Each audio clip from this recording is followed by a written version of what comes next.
Suuri avuksipyyntörukous.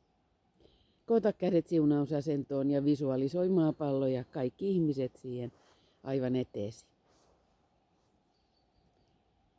Valon lähteestä, Jumalan mielestä. Loistakoon valo ihmisten mieliin. Loistakoon valo päälle maan. Rakkauden lähteestä, Jumalan sydämestä.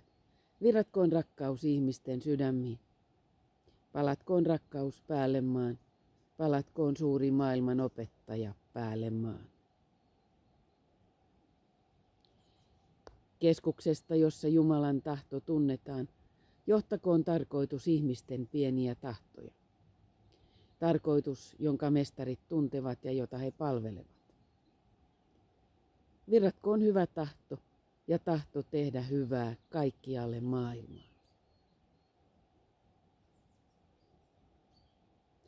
Keskuksessa, jota kutsumme ihmissuvuksi, rakentukoon valon ja rakkauden suunnitelma.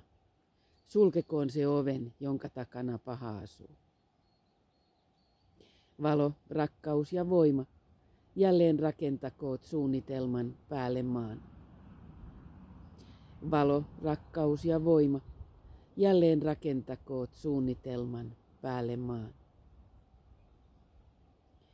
Valo, rakkaus ja voima, jälleen rakentakoot Jumalan suuren suunnitelman maan päälle ja ihmisille.